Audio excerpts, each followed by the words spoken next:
వి news Telangana news కి స్వాగతం. Bulletin ముందుగా హెడ్లైన్స్ చూద్దాం. శ్రీ వైఎస్ జగన్ ను కలిసి భూమి పూజకు ఆహ్వానించిన కర్ణాటకలోని విజయనగర జిల్లా నందిపురం పీఠాధిపతులు. దగ్గుబాటి వెంకటేశ్వరరావు రచించిన ప్రపంచ చరిత్ర పుస్తక ఆవిష్కరణలో పాల్గొన్న ముఖ్యమంత్రి చంద్రబాబు నాయుడు. మీడియాతో మాట్లాడుతున్న మాజీ ఎమ్మెల్యే మరియు బీజేపీ రాష్ట్ర ఉపాధ్యక్షులు శ్రీ ఎన్వీఎస్ఎస్ ప్రభాకర్. నిజామాబాద్ జిల్లా నవీపేట మండల శాఖ ఆధ్వర్యంలో సంబరాలు.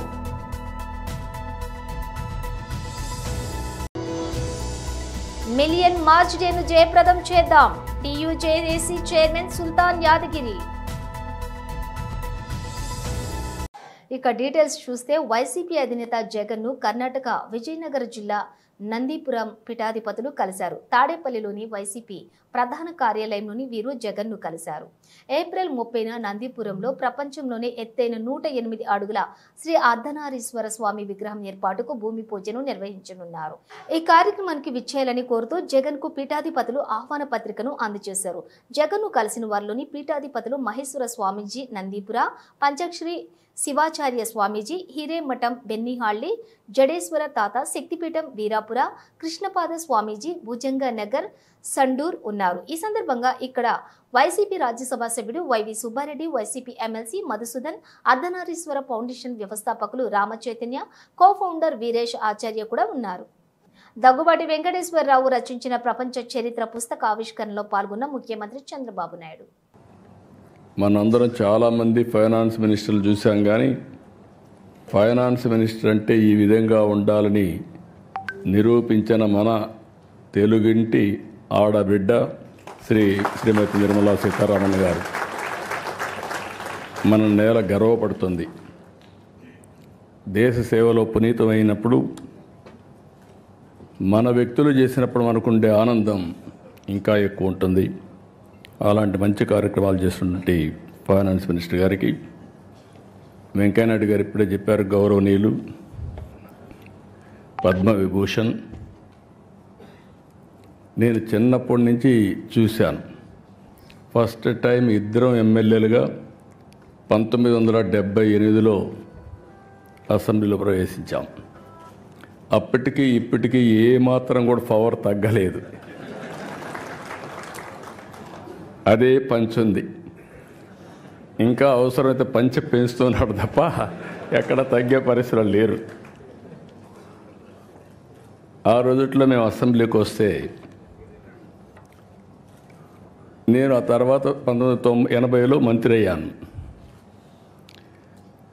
ఎవరైనా సరే అసెంబ్లీలో ముఖ్యమంత్రితో సహా మంత్రులతో సహా భయపడతారంటే అప్పుడు వెంకయ్యనాయుడు గారికి, జైపాల్ రెడ్డికే భయపడేవాళ్ళు. జైపాల్ రెడ్డి గారు ఇంగ్లీష్లో మాట్లాడేవారు, వెంకయ్యనాయుడు అచ్చ తెలుగులో అప్పటికి ఇప్పటికీ అదే పందాలో మాట్లాడుతున్నాడు. నిర్మోహమాటంగా తనకున్న అభిప్రాయాలు చెప్తూ ఉంటాడు.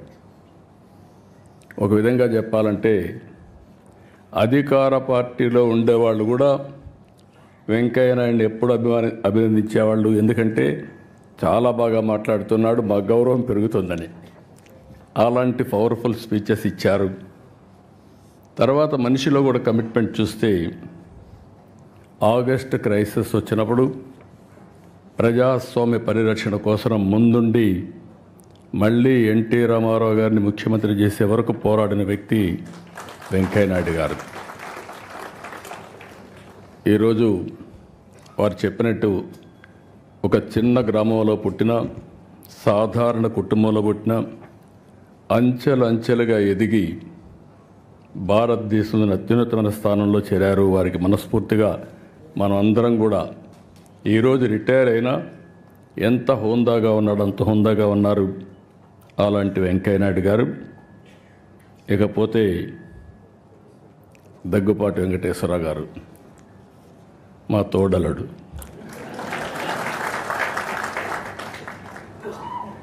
నాకంటే ముందు ఆయన అన్నీ చెప్పేశాడు, ఇంకా చెప్పడానికి ఏమీ లేవు. ఎప్పుడు కూడా మా ఫ్యామిలీలో ఒక విశిష్టమైన వ్యక్తి. డెప్త్కి వెళ్తారు, అనలిటికల్గా ఆలోచిస్తూ ఉంటాడు. ఏది కూడా నేను చూస్తూ వస్తున్నాను, ఇద్దరం కూడా మీడియాతో మాట్లాడుతున్న మాజీ ఎమ్మెల్యే మరియు బీజేపీ రాష్ట్ర ఉపాధ్యక్షులు శ్రీ ఎన్వీఎస్ఎస్ ప్రభాకర్.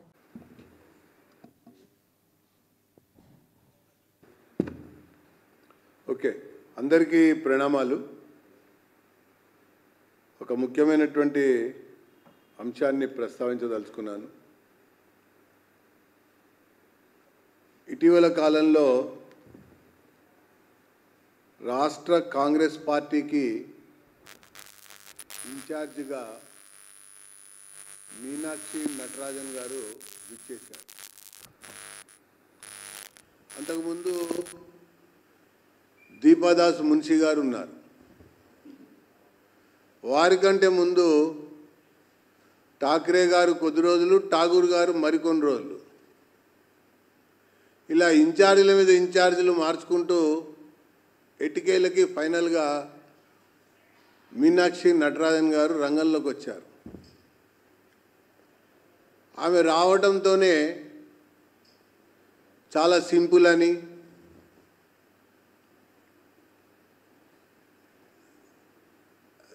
మన ఫ్లెక్సీలు పెట్టద్దంది అని, సూట్ కేసులు మోయొద్దంది అని, ఇట్లా రకరకాలుగా వార్తలు కథనాలు వచ్చాయి. అసలు ఎవరి సూట్ కేసు వాళ్ళు మోస్తే వార్త ఏంది? అసలు ట్రైన్లో వస్తే ఏంది, ప్లేన్లో వస్తే ఏంది, వార్త ఏంది అసలు? కానీ వచ్చిన తర్వాత ఆమె మాట్లాడినటువంటి మాటలు, మీనాక్షి మాట్లాడినటువంటి మాటలు నేను గమనించింది, నాకు అర్థమైంది. ఎగ్జిబిషన్ గ్రౌండ్స్లో ఒక పెద్ద జాతీయ సమావేశంలో పాల్గొని ప్రసంగిస్తూ మీనాక్షి మాటలు రాష్ట్ర ప్రభుత్వాన్ని తప్పుపట్టేవిగా ఉన్నాయి. మేధా పాట్కర్తో కలిసి పాల్గొన్నటువంటి కార్యక్రమంలో ఆమె మాట్లాడుతూ మూసీ బాధితులని మేధా పాట్కర్ లాంటి వ్యక్తిని కలవనీయకుండా ప్రభుత్వం చేయటం మంచి పని కాదు అని పేర్కొంది. అంటే ప్రభుత్వాన్ని తప్పుపట్టింది. ఆ తర్వాత అదే ప్రసంగంలో ప్రసంగిస్తూ ప్రభుత్వాలు పీపుల్స్ ఏజెండాగా ముందుకు పోవాలని పేర్కొంది. అంటే ఈ రాష్ట్రంలో నడుస్తున్నటువంటి ప్రభుత్వం పీపుల్స్ ఏజెండాతో పోవటం లేదని చెప్పని ఆమెనే స్పష్టంగా మాట్లాడినట్టుంది. తర్వాత ఇంకొక మాట కూడా మాట్లాడింది. పదవులు ప్రజలతో కలిసి ఉన్న వాళ్ళకు వస్తాయి కానీ అధిష్టానం అండదండలతో రావు అని పేర్కొంది. అంటే ఇప్పటి వరకు అధిష్టానం అండతోనే పదవులు వస్తున్నాయి అన్నట్టుగా అర్థం వచ్చింది కూడా. ఈ రోజు నవీపేట మండల కేంద్రంలోని 2 ఎమ్మెల్సీలు భారతీయ జనతా పార్టీ కైవసం చేసుకున్న సందర్భంగా సంబరాలు చేసుకోవడం జరిగింది. ఈ కార్యక్రమంలో బీజేపీ మండల అధ్యక్షులు మాట్లాడుతూ నేడు టీచర్స్ ఎమ్మెల్సీ గెలుపొందిన మల్కా కొమరయ్య ఎమ్మెల్సీ చరిత్రలో ఘన విజయం సాధించారు.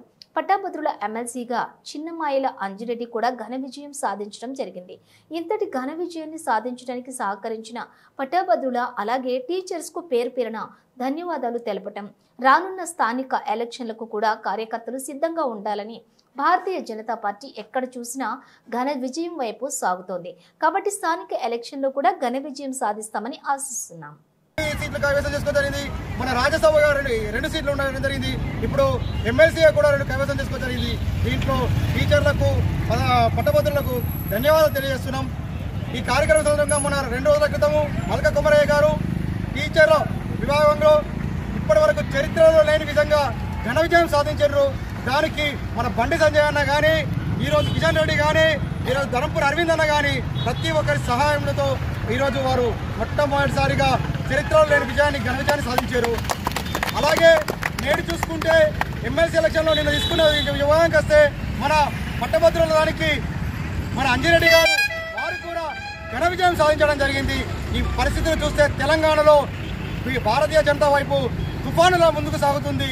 ఇప్పుడు మొన్న అయిపోయింది, నేడైపోయింది, రేపు స్థానిక ఎలక్షన్లు ఉన్నాయి. మీ కాదు మన ఎలక్షన్లు, వాటిలో కూడా ఘన విజయం సాధిస్తాం.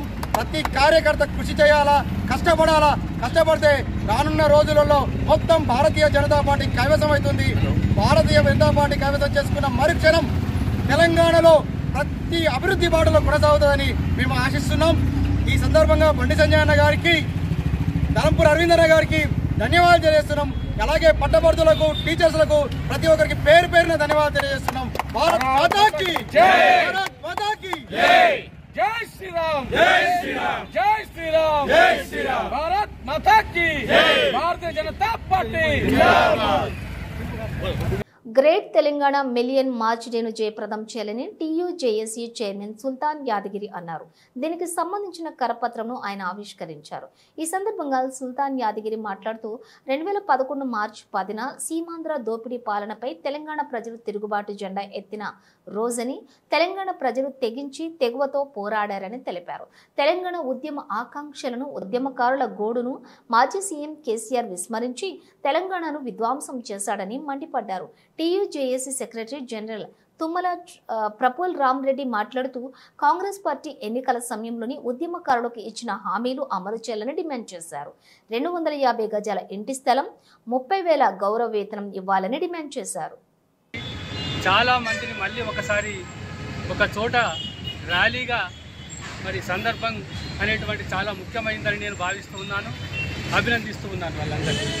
ఎందుకంటే 10 సంవత్సరాలకు పూర్వం ఒక్కసారి వెనుకకు తిరిగి చూసుకుంటే మనమంతా ఎంతో ఆవేశంగా, ఆవేదనతో మనకు రావాల్సినటువంటి తెలంగాణ రాష్ట్రం మనకు రావాలని, మన నిధులు, మన నీళ్లు అని నినాదాలు చేసి కోస్తాంధ్ర పాలకుల యొక్క పునాదులను కదిలించినటువంటి సందర్భం అది.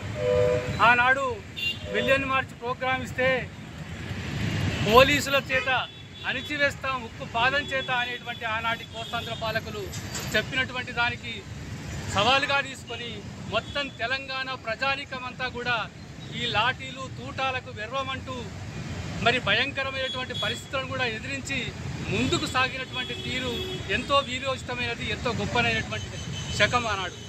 అది చరిత్రలో నిలిచిపోయేటువంటి రోజు, ఉద్విగ్నమైనటువంటి రోజు. కనుక ఒక్కసారి మరి ఇంత కష్టపడి తెచ్చుకున్నటువంటి తెలంగాణ సాకారమైంది 2014లో జూన్ 2వ తారీఖు నాడు.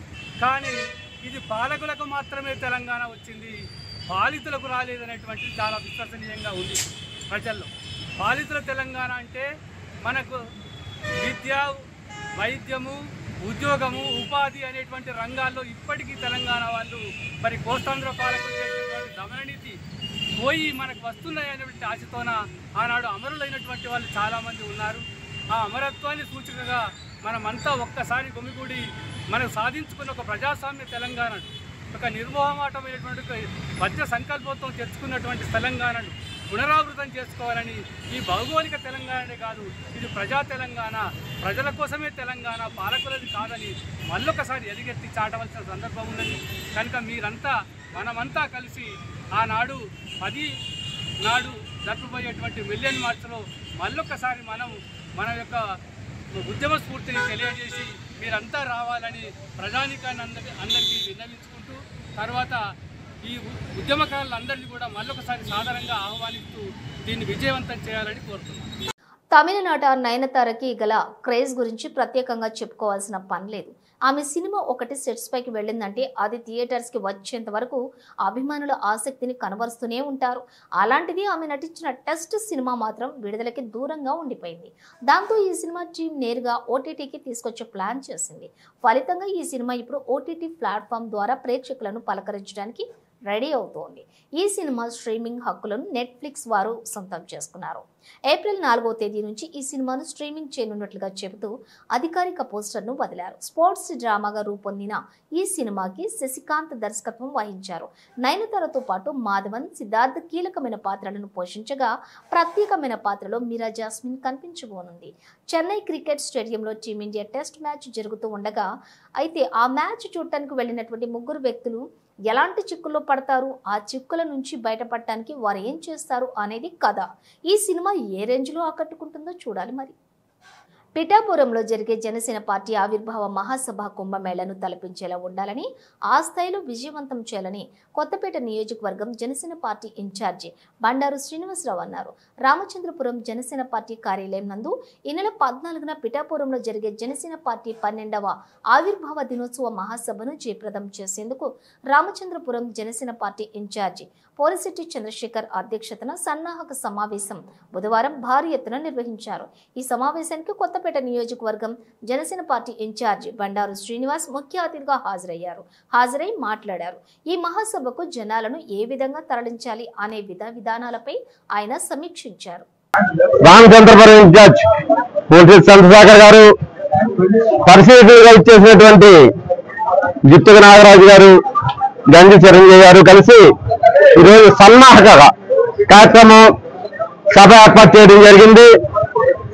మార్చి 14వ తేదీన పిఠాపురంలో జరిగే ఆవిర్భావ దినోత్సవం ఒక అద్భుతంగా జరిగేటట్టుగా, చరిత్రలో నిలిచిండిపోయేటట్టుగా, గతంలో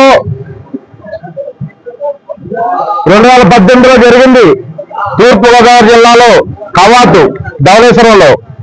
అదొక చరిత్రలో ఒక మైలురాయిలా జనసేన పార్టీకి ఉండిపోవడం జరిగింది.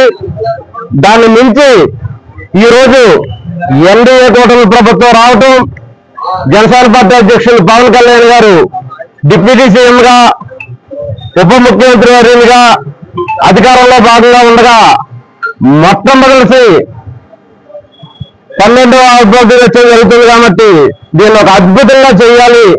రామచంద్రపురం నియోజకవర్గం నుంచి అయితే ఒక అద్భుతమైన జనాభాతో దీన్ని జయప్రదం చేయాలని చెప్పి జన సైనికులను, వీర మహిళలను, జన సైనికులు అందరం కలిసి నిర్ణయించడం, ఈ సమావేశానికి ఈ సభ అయితే విజయవంతం చేసే విధంగా రామచంద్రపురం నియోజకవర్గం మన పోలిశెట్టి చంద్రశేఖర్ గారి ఆధ్వర్యంలో భారీ స్థాయిలో రావడానికి నిర్ణయించుకోవడం జరిగిందని చెప్పి తెలియజేస్తూ ఉన్నాం. బులెటిన్ ముగించే ముందు హెడ్లైన్స్ మరోసారి. శ్రీ వైఎస్ జగన్ ను కలిసి భూమి పూజకు ఆహ్వానించిన కర్ణాటకలోని విజయనగర్ జిల్లా నందిపురం పీఠాధిపతులు. దగ్గుబాటి వెంకటేశ్వరరావు రచించిన ప్రపంచ చరిత్ర పుస్తక ఆవిష్కరణలో పాల్గొన్న ముఖ్యమంత్రి చంద్రబాబు నాయుడు. మీడియాతో మాట్లాడుతున్న మాజీ ఎమ్మెల్యే మరియు బీజేపీ రాష్ట్ర ఉపాధ్యక్షులు శ్రీ ఎన్వీఎస్ఎస్ ప్రభాకర్. నిజామాబాద్ జిల్లా నవీపేట మండల శాఖ ఆధ్వర్యంలో సంబరాలు.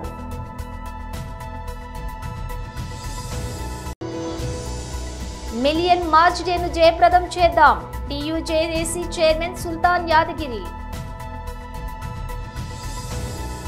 ఇవి బులెటిన్ విశేషాలు. మరో బులెటిన్తో మళ్ళీ కలుద్దాం.